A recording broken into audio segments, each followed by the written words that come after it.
actually just so happens that we're about to watch a slideshow about superpowers. Switching on the magic lantern. Ichthyander, or Fishman. Based on a book by Alexander Belyaev. Once upon a time, there was a doctor named Salvatore. He really knew animal biology very well. He was able to attach wings to a pig, a rooster's head to a dog, and even ostrich legs to a crocodile. You call that a superpower? A pig who can fly. Now hold on 1 second, Mike. It may not turn out to be as bad as you think it is. Dr. Salvatore attached shark gills to his son so that he could breathe underwater. Everyone began calling him Ichthyander, which means Fishman. If only Dad could attach gills to me. Yeah, or better yet, a pig snout. Ichthyander was walking along the shore, where he met the beautiful Gouttiere. A girl? Again? Can't we do without them? No, we can't, as you will see. Ichthyander liked Gouttiere so much that he dove to the bottom of the sea to get her a huge pearl. Oh, how nice it is, said Gouttiere. He should have kept it for himself, wasting his superpower on a girl. But Gouttiere had an evil and greedy fiancé named Don Pedro. Who gave you this pearl? Asked Don Pedro angrily. Stay silent! Don't tell him about Ichthyander! Gouttiere didn't tell Don Pedro about Ichthyander. So Don Pedro locked her up and kept her in the hold of his ship. That Pedro is so mean. Ichthyander heard Gouttiere crying and rushed to help her. He's crazy! Swim away as fast as you can! Evil Don Pedro is there! Hold on, Gouttiere. I'll save you. But Don Pedro was sly and made a trap for Ichthyander. Yes! I caught you! He said with gloating laughter. What have you done, Ichthyander? I told you to swim away! Let Gouttiere go right now, said Ichthyander. Sure, Don Pedro said. Get some pearls for me, and I'll let Gouttiere go. Okay, that's not as bad as I thought. For Ichthyander, it should be easy peasy. Ichthyander trusted Don Pedro, so he dove down and retrieved a handful of huge pearls. Don't give all of them to Don Pedro. Leave some for yourself. This is real treasure. I'm rich, cried Don Pedro. Will you let Gouttiere go now? Asked Ichthyander. Of course I won't. Don Pedro burst out laughing. Now you'll be getting me pearls every day, and I'll become the king of the world. What a liar! You are the king of liars, not the king of the world. Chain him up, Don Pedro ordered his henchmen. However, at that moment, the pig flew up to Don Pedro and began squealing in his ear. The dog with a rooster's head pecked Don Pedro on the crown of his head. And the crocodile with ostrich legs chased after his henchmen. Okay, so let's hear what you have to say about flying pigs now. They can be helpful. Help! Cried Don Pedro and jumped into the water after his henchmen. You deserve it, mean Don Pedro. It was Dr. Salvatore and his special animals that came to help Ichthyander. Together, they rescued Gouttiere, and they all lived happily ever after. Kate, are there any pearls in our seas? Yes, Mike, there are. Oh, that's good. What about Ichthyander's?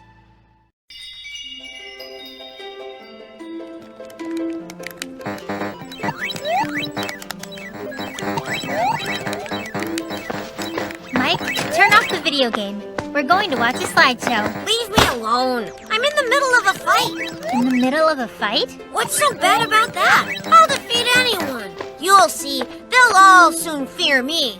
Oh, Mike, you're such a warrior. I'm afraid of you, too. But let's watch the slideshow anyway. It happens to be about a really big winner. There, switching on the magic lantern. Gargantua from a Certain State. Based on a book by Francois Rabelais. A giant, whose name was Gargantua, was born in a certain state. How exciting! He really is a big winner, huh? Gargantua was so large that the bells from the local bell tower were hung over his cradle. Who would ever want to get involved with such a giant? Ever since he was a child, Gargantua liked to eat. For dinner, he would eat 5 bulls, 20 calves, and an overwhelming number of chickens and quails. What a pig! Gargantua was growing by leaps and bounds, and soon 4 villages and 2 towns could fit in just one of his ears. Imagine that! A town inside his ear? I wouldn't like to live there. A king named Picro Cole attacked a certain state, together with his knights. Oh, he shouldn't have done that. Gargantua could defeat him in no time at all. Picro Cole and his knights conquered the nearest town and hid behind its tower wall.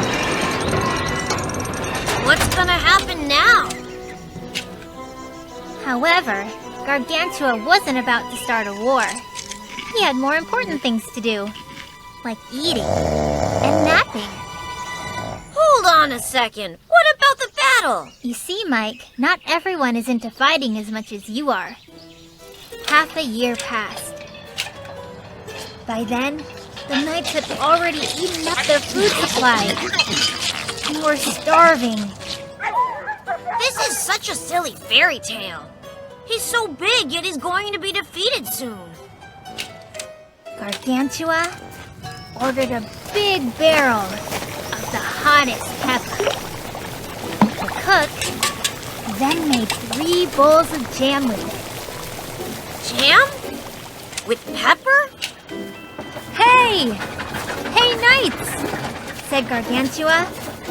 Are you feeling hungry? Well, I've brought some jam for you. He even brought jam for his enemies. It made King Picro Cole and his hungry knights very happy. Those guys are pigs, too.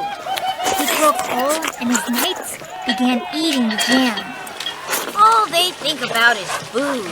But no sooner had they all swallowed barely half a spoon each than their eyes felt like they were popping out. The jam burned like fire. I see. That's why he made the pepper jam. Picro Cole and his knights rushed to drink some water. Lots of water. They drank and drank and drank until they were round like balloons. The giant turned out to be so tricky. Then Gargantua tied ropes to the knights, wrapped them around a pole, and took them to his house. You see, Gargantua didn't have to fight anyone, but he won anyway. Back at his home, Gargantua let the water drain from the knights and ordered them to make their best sausages.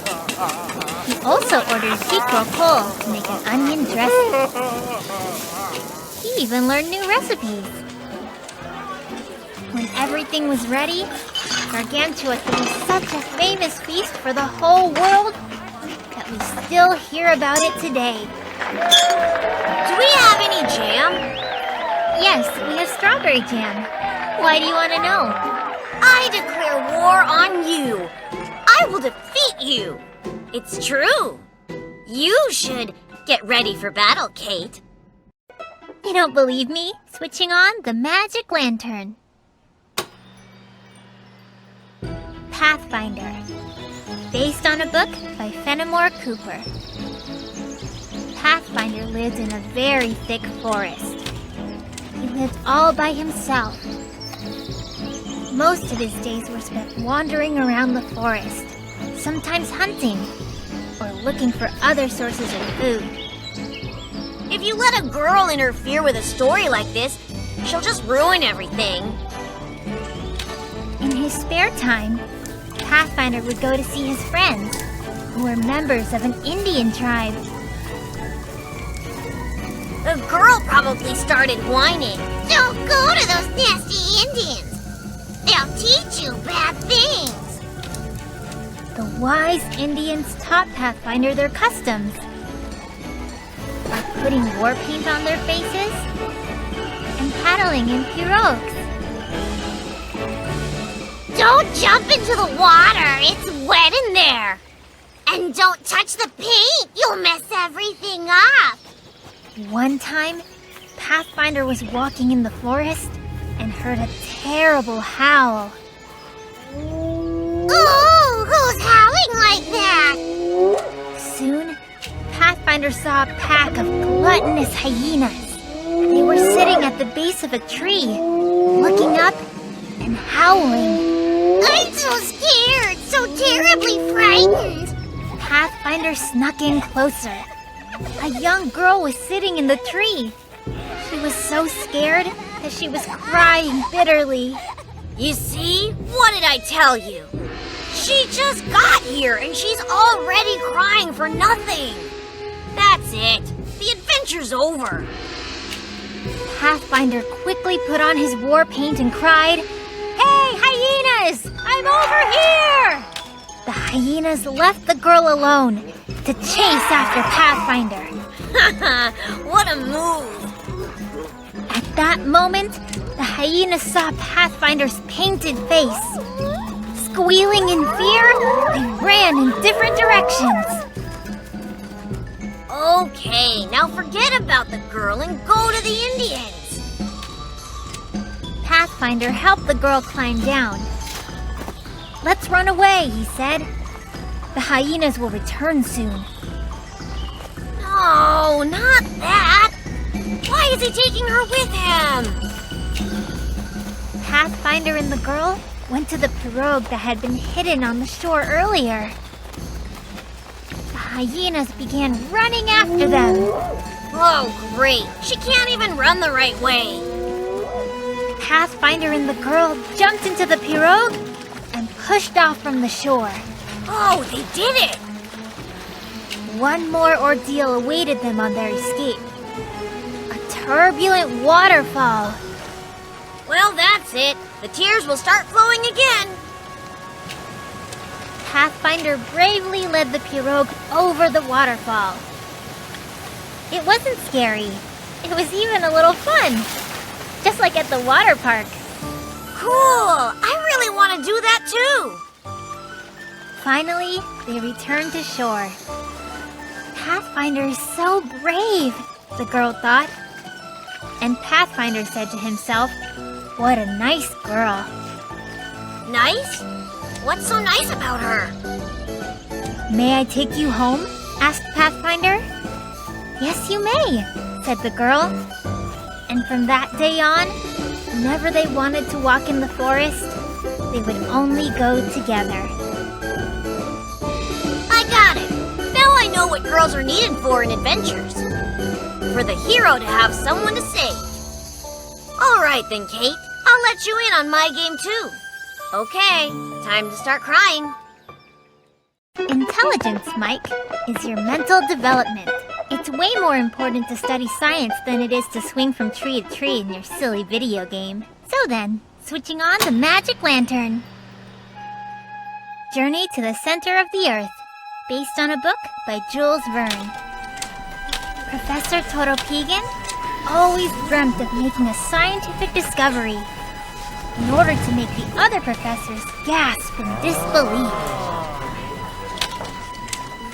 Professor Toropegan pored through overwhelming numbers of science books and found a strange sheet of paper with an encoded text on it. This is science? Sitting down and looking through old books? The professor was able to decipher the text.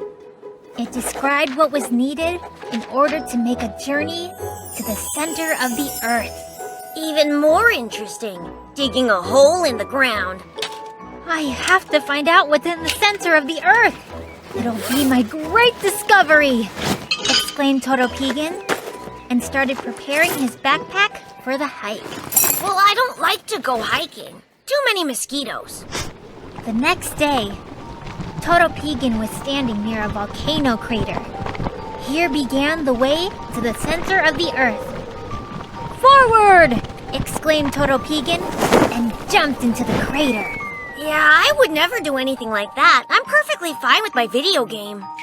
Toropegan found himself in a cave. But where was the passage to the center of the earth? Toropegan lit a torch and hiked deeper into the tunnel. There are probably bats there too. Soon, the tunnel came to an end, and Toropegan found himself on the shore of a subterranean ocean. So where's the center of the earth? Thought. A real ocean? Under the earth? Toropegan climbed onto his umbrella and set out on a dangerous sail across the ocean. Is that science too? Yes, Mike, of course it is. Predatory pterodactyls flew over his head every once in a while. And large-toothed Ichthyosauria would occasionally leap out of the water. I really like this kind of science, Kate. Suddenly, a terrible storm began. Toropegan was barely able to reach land. Maybe that was the center of the earth. All of a sudden, Toropegan noticed strange signs on a rock. They pointed to a secret passage. The center of the earth is probably there, said Toropegan happily. How's he going to climb that? Toropegan climbed into the hole and opened his umbrella to float down again. However, an unknown force picked him up and steered him upward. What force was that? Some giant? It was getting warmer and warmer in the tunnel. I'm in the volcano while it's erupting, guessed Toropegan. He's in a volcano that's erupting? He's so lucky! In just a few seconds, Toropegan flew out of the volcano, kind of like a shooting star. Toropegan looked around. He thought to himself, so where's the center of the earth? Well, all that effort and for nothing. Bison were grazing, and native tribe members were running around. I'm on the other side of the earth, guessed Toropegan. It means I was there. I was right in the center of the earth. Hooray! I did it! Hooray! Toropegan sailed home on a ship and immediately called his colleagues. I was successful! I made my journey to the center of the earth, he said proudly. The professors gasped in disbelief. That's it, Kate. I've got this intelligence thing. I'm gonna study science. But only the kind with volcanoes and pterodactyls. And as long as there are no bats, of course.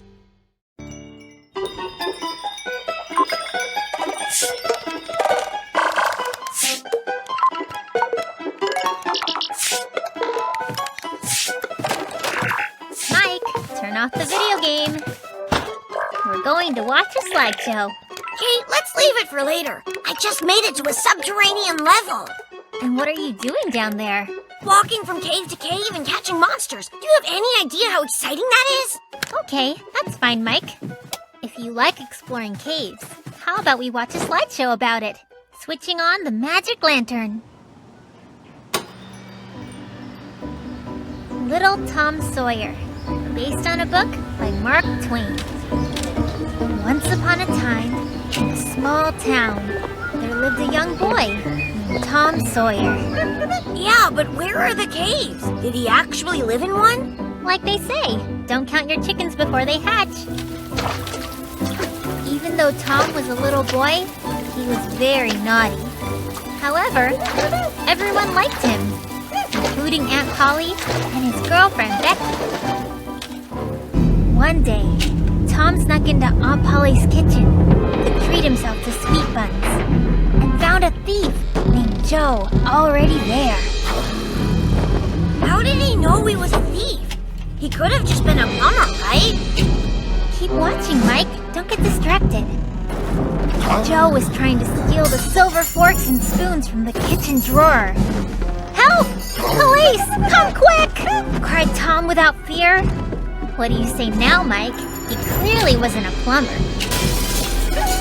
Joe shoved all the silverware in his shirt and jumped out the window. Watch out, nasty boy! Cried Joe. I'll get my revenge. Wow, what a mean guy. He's the one who committed the crime here. Aunt Polly praised Tom for his bravery, but he was punished for the sweet buns anyway. When I ate all the jam at Grandma's house, I was punished too. Tom, Becky, and a few of their other friends from school decided to go to the Marble Cave. They wanted to admire its beauty. Finally, a cave. The school children walked along the winding corridors. The fancy stone columns lit up by the torchlights reminded them of fairy tale monsters. Are those torches real? Yes, keep watching. Tom and Becky veered off the path into one of the corridors, then into another, before finally getting lost. Oh, so you can get lost there, huh? Of course you can, Mike. It's a real cave, not one from your game. Tom began to call out to his friends, but no one could hear them. Becky burst out crying. I don't think I like those caves anymore. Don't worry. Soon, their torches died out, and the cave was plunged into darkness. Kate, would it be okay if we watched the slideshow with the lights on? No, of course not, Mike. You can't see anything with the lights on. Yeah, okay. A very long time passed in darkness. Tom and Becky were exhausted after searching for a way out of the cave. Suddenly, they saw a torchlight in the distance. Help! Cried Tom. Finally, they'll be saved. The man with the torch turned around, and Tom, with horror in his eyes, recognized the thief. Joe! Let's run! Tom shouted to Becky, and they rushed back into the darkness. It was Joe! That's right, the plumber. Leaving Joe behind, the children kept running along the corridors, not knowing where to turn. Suddenly, they saw a small gap ahead. Tom and Becky pushed themselves out through the gap. Freedom! Tom and Becky cried out. Phew! Tom and Becky's friends and relatives, along with a number of policemen, ran up to them. I'm so glad that we finally found you, they said. It's Joe! He's inside the cave! Cried Tom. The policeman went into the cave and soon caught the thief. Don't worry, I'll return all your silverware, Joe said. Of course he will, said the policeman. Kate, if Joe had actually caught Tom, what do you think he would have done to him? What would Joe have done? He would have fixed the pipes, of course. That's what plumbers do.